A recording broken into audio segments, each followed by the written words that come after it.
कहानी की शुरुआत में एक बार को दिखाया जाता है जिसमें सर्जियो नाम का एक आदमी आता है। जिस समय सर्जियो उस बार के अंदर आता है उसी समय एक आदमी उस बार से बाहर निकलता है और जैसे ही वो आदमी बाहर आता है उसे कोई गोली मार देता है जिससे उसकी वहीं पर मौत हो जाती है। अब ये देखकर उसके आसपास के सभी लोग वहां से डरकर भाग जाते हैं। किसी को भी पता नहीं होता कि ये गोली आखिर कहां से चली। वहीं बार के अंदर जो लोग होते हैं उन्हें कुछ समझ नहीं आ रहा होता कि उन्हें अब क्या करना चाहिए। उसी वक्त एक आदमी जिसका नाम सैतूर है वो पुलिस को फोन करने की कोशिश करता है लेकिन उसके फोन में नेटवर्क नहीं होता। तभी बार के अंदर से एक आदमी मरे हुए आदमी को देखने बाहर जाता है लेकिन तभी उसे भी कोई गोली मार देता है जिससे बार के अंदर खड़े सभी लोग बुरी तरह डर जाते हैं। वो सभी इस बात से हैरान थे कि किसी के भी फोन में नेटवर्क नहीं होता। वहीं बार के अंदर एक लड़की जिसका नाम एलिना होता है वो कहती है कि हमें टीवी पर न्यूज देखनी चाहिए। फिर जब वो सभी टीवी पर न्यूज देखते हैं तो इस हादसे के बारे में टीवी पर कोई खबर नहीं होती। वहीं जब उन सभी की नजर बाहर जाती है तो बाहर से वो दोनों लाशें गायब हो जाती हैं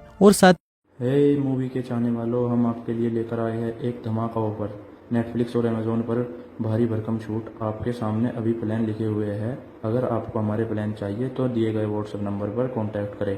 नेटफ्लिक्स और अमेजोन जैसे किसी भी प्लेटफॉर्म के लिए संपर्क करें। उनके खून के निशान वहां से मिट जाते हैं। उन सभी को कुछ समझ नहीं आ रहा होता कि यहाँ पर क्या हो रहा है। तभी सैतूर कहता है कि कोई तो है जो चाहता है कि हम यहाँ से कभी बाहर ना निकलें। तभी सर्जियो कहता है कि हो सकता है कि हम में से कोई एक किलर हो या ये भी हो सकता है कि हम में से कोई एक आतंकवादी हो जिसके पास कोई बॉम्ब हो और पुलिस उसे मारना चाहती हो। अब उसकी ये बात सुनकर एक आदमी जिसका नाम नाचो है वो पैर से अपने बैग को छुपा देता है लेकिन सर्जियो उसे ऐसा करते हुए देख लेता है और सभी को बता देता है। तभी नाचो के बैग को ले लिया जाता है और जब उसके बैग को खोला जाता है तो उसमें कुछ कपड़े और एक हार्ड डिस्क मिलती है। तभी नाचो कहता है कि यहाँ पर ऐसी कोई चीज नहीं है जिससे किसी को भी नुकसान हो। वो कहता है कि मैं एक एड कंपनी में काम करता हूँ और इस हार्ड डिस्क में मेरे काम की फाइल्स हैं। तभी एलिना उसकी हार्ड डिस्क को तोड़ देती है लेकिन उसके अंदर कुछ नहीं होता। अब नाचो को इससे बहुत दुख होता है लेकिन तभी वो देखता है कि सामने काउंटर पर एक ब्रीफ केस रखा होता है। वो सबसे पूछता है कि ये ब्रीफ केस किसका है। तभी सर्जियो कहता है कि ये ब्रीफ केस मेरा है और इससे पहले कि वो उस ब्रीफ केस को उठाता उस बार की ओनर एम्पारो वो ब्रीफ केस उठा लेती है। सर्जियो एम्पारो को ब्रीफ केस खोलने से मना करता है लेकिन तभी एक आदमी जिसका नाम इजराइल होता है वो उस ब्रीफ केस को खोल देता है और उसके अंदर से औरतों के कुछ कपड़े निकलते हैं। अब इससे पहले कि कोई कुछ समझ पाता तभी उनको बाथरूम में से कुछ आवाज आती है। फिर जब ये लोग बाथरूम का दरवाजा खोलने की कोशिश करते हैं तो दरवाजा अंदर से लॉक्ड होता है। अब ये लोग किसी न किसी तरह से दरवाजे को खोलकर बाथरूम में जाते हैं और देखते हैं कि वहां पर एक मोटा सा आदमी लेटा हुआ है जो कि बेहोश है। हमें दिखाया जाता है कि कहानी की शुरुआत में ये आदमी खांसते खांसते बाथरूम के अंदर आया था और तभी से ये यहीं पर बेहोश पड़ा है। इस आदमी के पास एक इंजेक्शन भी पड़ा होता है और एलिना उस इंजेक्शन को उठा लेती है। तभी इन लोगों को बाहर से गाड़ियों की आवाज आती है। फिर जैसे ही ये लोग बार के गेट के पास जाते हैं ये देखते हैं कि उस गाड़ी में से कुछ आर्मी ऑफिसर्स निकलते हैं जिनके चेहरे गैस मास्क से ढके हुए हैं। फिर वो आर्मी ऑफिसर्स वहां पर बहुत सारे टायर्स रखते हैं और उन टायर्स को जलाकर वहां से चले जाते हैं। उधर सभी को लग रहा था कि ये उनकी मदद करने आए हैं लेकिन वो उनकी कोई भी मदद नहीं करते।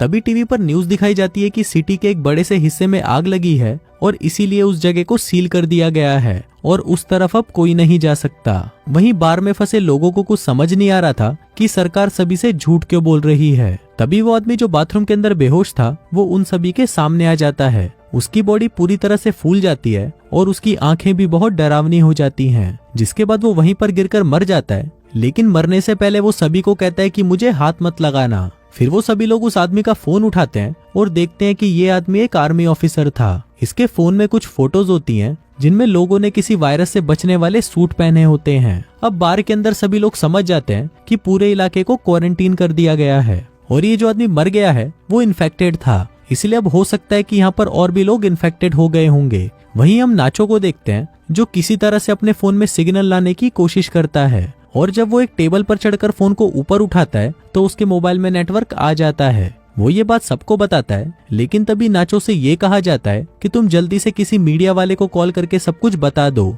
लेकिन तभी सैतूर भी फोन पर बात करने के लिए टेबल पर चढ़ जाता है जिस वजह से वो टेबल टूट जाती है। फिर एक आदमी जिसका नाम एंड्रियास होता है वो नाचो से फोन मांगता है लेकिन तभी एम्पारो उसे रोक देती है और कहती है कि इस फोन को मत छूना क्योंकि ये फोन उस इन्फेक्टेड आदमी का था और अगर तुमने इस फोन को छू लिया तो तुम भी इन्फेक्टेड हो जाओगे। अब सर्जियो और एंड्रियास उसकी इस बात से सहमत हो जाते हैं जिसका मतलब अब वहाँ जिसने भी उस आदमी या उसके फोन को छू लिया है वो सब इन्फेक्टेड हैं और ऐसा करने वाले ये 5 लोग हैं। तभी एंड्रियास उन्हें अपनी बंदूक से धमकाता है और उन्हें कहा जाता है कि इस आदमी की डेड बॉडी को नीचे तहखाने में बने स्टोर रूम में लेकर जाओ। अब इन सभी को मजबूरन उनकी बात माननी पड़ती है, जिसके बाद वो पांचों डेड बॉडी को लेकर नीचे तहखाने में चले जाते हैं। जिसके बाद अब ऊपर सिर्फ 3 ही लोग बचे थे। थोड़ी देर बाद एक ट्रेनी नाम की औरत को वहां पर सफोकेशन होना शुरू हो जाता है। ट्रेनी सबको तहखाने का दरवाजा खोलने को कहती है, लेकिन कोई भी उसकी बात नहीं सुनता। फिर जैसे ही ट्रेनी दरवाजा खोलने जाती है तभी वहां पर रखी हुई बोतल्स नीचे गिर जाती हैं, जिसके बाद उनका लिक्विड एक साइड में बहने लग जाता है। तभी इनकी नजर वहां पर बनी एक नाली पर पड़ती है, जिसका मतलब था कि वो लोग वहां से पानी के रास्ते से होते हुए बाहर निकल सकते थे। फिर इजराइल उस ढक्कन को खोल देता है, जिसके बाद वो उस नाली के रास्ते से बाहर निकलने का फैसला करता है। इसके लिए वो अपने पूरे शरीर पर तेल लगाता है और उस नाली से नीचे जाने की कोशिश करता है, लेकिन उस नाली का छेद ज्यादा बड़ा नहीं होता, इसलिए वो नीचे नहीं जा पाता। और तभी अचानक इन सभी को गोलियां चलने की आवाज सुनाई देती है, जिसको सुनकर ये सभी लोग घबरा जाते हैं। तभी इनको ऊपर बार में धुआं दिखाई देता है, जिसको देखकर ये लोग समझ जाते हैं कि ऊपर जो 3 लोग थे उन्हें किसी ने मारकर पूरे बार में आग लगा दी है। वहीं दूसरी तरफ इजराइल बुरी तरह से उस नाली में फंसा हुआ है, जिसके बाद वो लोग सबसे पहले इजराइल को वहां से बाहर निकालते हैं। कुछ घंटों बाद आग पूरी तरह बुझ जाती है और वो लोग ऊपर आने का फैसला करते हैं। फिर ऊपर बार में आने के बाद वो देखते हैं कि अब वो जगह पूरी तरह जलकर राख हो चुकी है। नाचो को वहां पर एक गन मिल जाती है, जिसको वो चुपचाप उठा लेता है। तभी ये लोग देखते हैं कि बाहर कुछ लोग इस जगह को पूरी तरह से सील कर रहे होते हैं। अब ये चुपचाप उन लोगों को देखते रहते हैं, क्योंकि अगर उनको पता चला कि ये पांचों जिंदा है तो उन्हें भी मार दिया जाएगा। लेकिन तभी वहां पर मोबाइल बजना शुरू हो जाता है और ये मोबाइल उसी मोटे आदमी का होता है जिसकी कुछ देर पहले मौत हो गई थी। तभी एलिना उसका फोन उठा लेती है और उसकी व्हाट्सएप चैट पढ़ना शुरू कर देती है, जिसमें एक आदमी उस मोटे आदमी से पूछता है कि क्या वैक्सीन लगाने के बाद तुम्हारी तबीयत में सुधार है। इस पर उस आदमी ने जवाब दिया होता है कि नहीं, मेरी तबीयत बहुत खराब है और मैं इस बार के वॉशरूम में छुपा हुआ हूँ और तुम मेरे पास आने की कोशिश मत करना। अब एलिना इस आदमी की पुरानी चैट्स पढ़ती है, जिसमें इस मोटे आदमी ने लिखा हुआ होता है कि मेरे पास अभी 4 और बची हैं। अब ये लोग समझ जाते हैं कि इसके पास जो इंजेक्शन है वो इस वायरस की वैक्सीन है। अब ये जानकर सभी लोग खुश हो जाते हैं कि इस वायरस की वैक्सीन काम कर सकती है, लेकिन उनके मन में अभी भी एक डाउट था कि अगर इस आदमी ने वैक्सीन ली थी तो इसकी मौत कैसे हो गई। तभी अचानक वो फोन बजना शुरू हो जाता है, लेकिन इससे पहले कि वो उसे उठा पाते उसकी बैटरी लो होने की वजह से वो फोन स्विच ऑफ हो जाता है। फिर ये लोग किसी न किसी तरह से उस फोन को चार्ज करने की कोशिश करते हैं। वहीं एलिना कहती है कि इसके पास 4 और बची हैं, तो क्यों ना हम उन 4 वैक्सीन को ढूंढ लें। फिर वो सभी नीचे स्टोर रूम में उसकी लाश के पास जाते हैं, लेकिन उनको वहां पर कोई वैक्सीन नहीं मिलती। इसके बाद फिर ये वॉशरूम में जाते हैं, जहां पर पहले से ही इजराइल वैक्सीन के साथ बैठा हुआ होता है। फिर इजराइल किसी एक से अपना बलिदान मांगता है, क्योंकि वो लोग 5 थे लेकिन वैक्सीन सिर्फ 4 थी। इसलिए सबसे पहले इजराइल एक वैक्सीन निकालकर उसे अपने आप को इंजेक्ट कर लेता है, लेकिन तभी नाचो उस पर बंदूक तान देता है, लेकिन इजराइल फिर भी वैक्सीन अपने शरीर में लगा लेता है। जिसके बाद नाचो और इजराइल की आपस में हाथापाई शुरू हो जाती है। इजराइल नाचो पर हावी हो जाता है और उसकी गन को छीन लेता है। तभी हाथापाई के दौरान नाचो के हाथ से वो वैक्सीन छूटकर नीचे स्टोर में गिर जाती है। फिर ट्रेनी जल्दी उस वैक्सीन को उठा लेती है, लेकिन तभी वो वैक्सीन उसके हाथ से भी छूट जाती है और नीचे नाले में गिर जाती है। अब ये सभी सोच रहे होते हैं कि वैक्सीन को नाले से कैसे निकाला जाए। इन सभी में से एलिना सबसे पतली होती है, इसलिए ये लोग उससे पूछते हैं कि क्या तुम नाली के अंदर जाकर उस वैक्सीन को ला सकती हो। अब पहले तो एलिना मना कर देती है, लेकिन बाद में वो मान जाती है। जिसके बाद एलिना की बॉडी पर ऑयल लगाया जाता है और उसे उस नाली के अंदर धकेला जाता है और काफी कोशिशों के बाद वो फाइनली उस नाली में गिर जाती है। एलिना वैक्सीन ढूंढ लेती है और पानी से बाहर आ जाती है। तभी नाचो उसे वैक्सीन को तार से बांधकर ऊपर भेजने को कहता है, लेकिन एलिना उसे मना कर देती है, क्योंकि उसे पता है कि ऊपर सिर्फ 3 लोग हैं और वैक्सीन भी 3 ही बची हैं। एलिना सभी से कहती है कि अगर तुम्हें ये वैक्सीन चाहिए तो तुम्हें भी नीचे आना होगा। फिर इसके बाद ये लोग उस नाली के छेद को बड़ा करने लगते हैं। तब तक एलिना बाहर का रास्ता ढूंढना शुरू कर देती है और थोड़ी दूर जाने के बाद उसे एक जगह पर रोशनी दिखाई देती है।